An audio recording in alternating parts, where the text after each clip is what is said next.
Envious of your contentment. Granting you contentment is part of the either instinctive or calculated design when you're seduced by the narcissist and granted the golden period.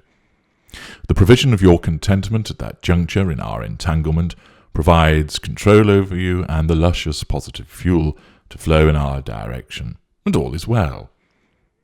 We therefore give the appearance of delight in seeing you content with the illusion that we have woven for you. Remember, lesser and mid-range regard the illusion as reality, because they are unaware. The greater and the ultra recognize what it is.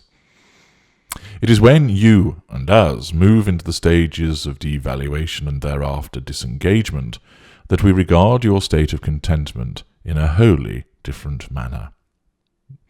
Keep in mind throughout this video that where I talk about the way that your contentment is regarded, where you're dealing with a lesser or mid-range narcissist, this is happening in the unconscious, and where you're dealing with a greater or ultra, it is occurring in the conscious.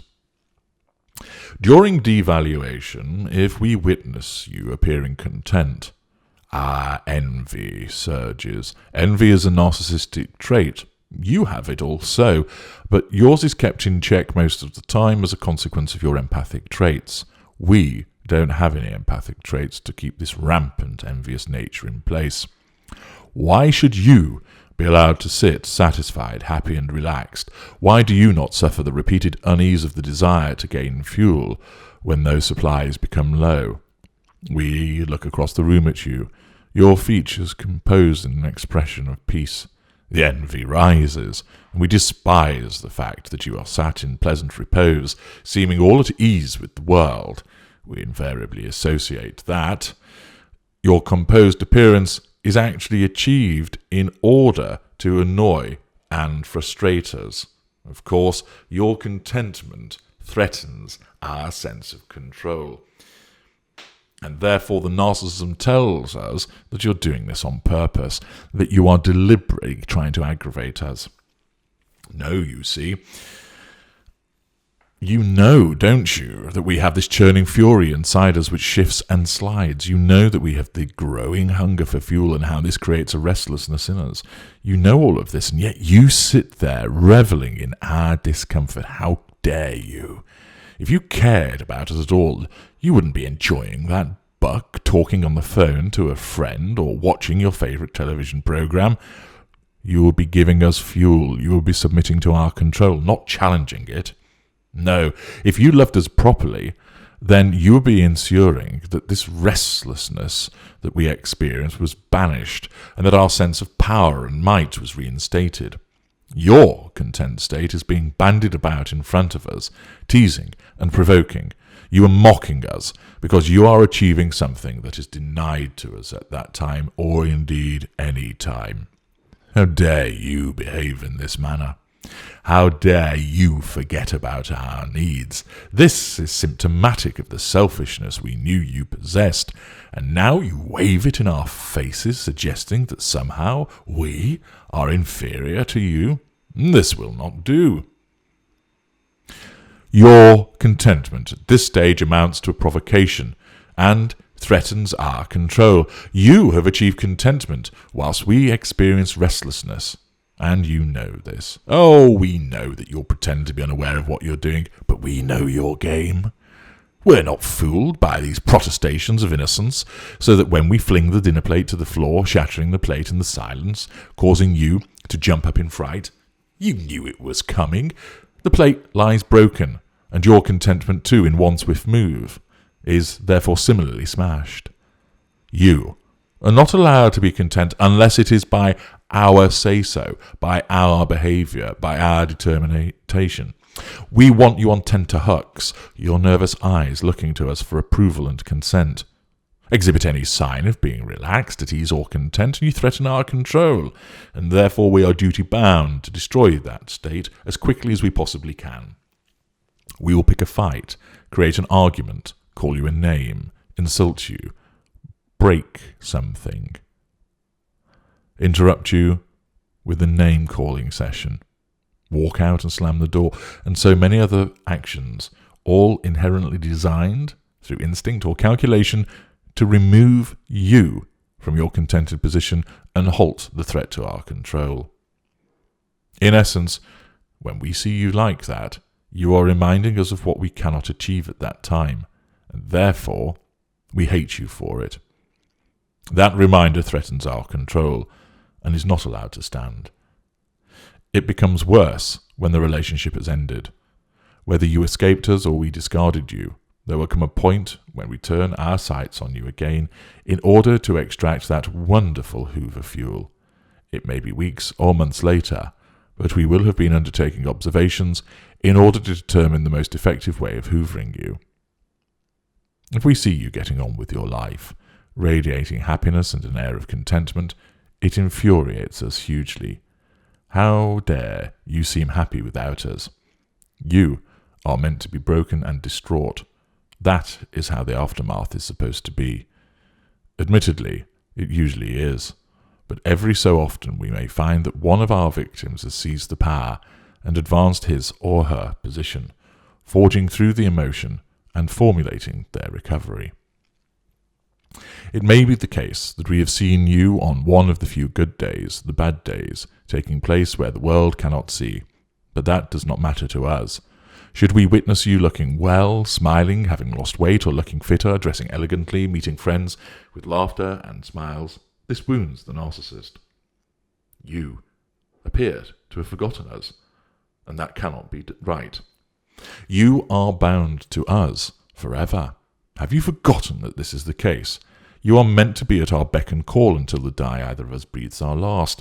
Yet here you are, striding across the street, hair glossy in the style, posture confident and uplifted, and meeting somebody with a kiss and a broad smile. That was not meant to happen. You exude contentment, a confidence that we thought was shattered and unlikely to rebuild for some time. How did this happen? Who has caused this transformation from the sobbing wretch we left without so much as a goodbye to the contented person we now look at from the shadows? It may be a one-off. It may be a glimpse of something that is a work in progress, but such considerations do not matter when we see it. We are wounded by this display. You appear to no longer need us. Where is the stooped figure? The haunted individual with dark circled eyes and pallid skin? Where is the comfort eater that we mocked so horribly? Where has the lank-haired, nervous, shuffling person we tormented gone to? This was not meant to happen, ever. Seeing you so content post-escape or post-disengagement is a massive wounding to us. The lesser or mid-range of our kind will most likely slink away, asserting control by the third assertion of control, as they regard this show of strength, temporary even though it may be, as evidencing somebody with defences high and radar warily sensitive. Their narcissism determines that a direct approach to assert control over you is doomed to failure. The Hoover will be doomed, and therefore could even result in further injurious harm by additional wounding, and therefore control is asserted by the narcissist removing themselves. No.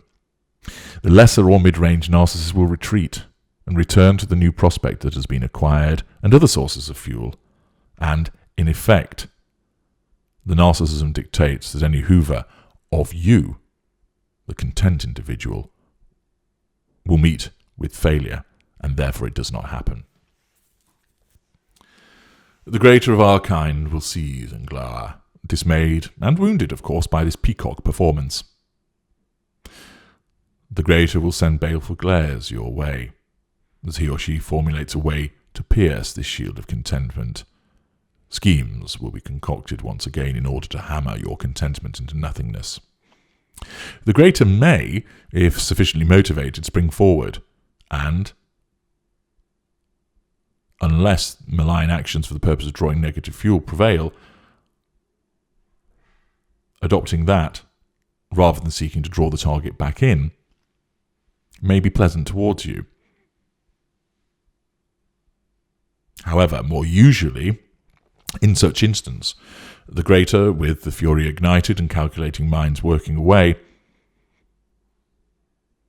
they will look to destroy your contentment in that instant, insulting you, backhanded compliments. The greater narcissist wants to halt the recovery before it gathers any more momentum, and thus the greater will unleash a savage malign hoover, smearing, hurling insults, dredging up your historic vulnerabilities in order to break the contentment again, just as was done so many months ago. This ignited fury drives the greater or ultra forward to shatter, break and destroy, and if successful, then he or she knows that further malign assaults can be rolled out to cripple your recovery. Once the recovery has been derailed, the contentment, of course, is eradicated, and therefore your threat to the control of the greater or the ultra has been gotten rid of. Once that has been done, there is the possibility of the golden period being dangled again before the quivering victim. It never does to see you contented.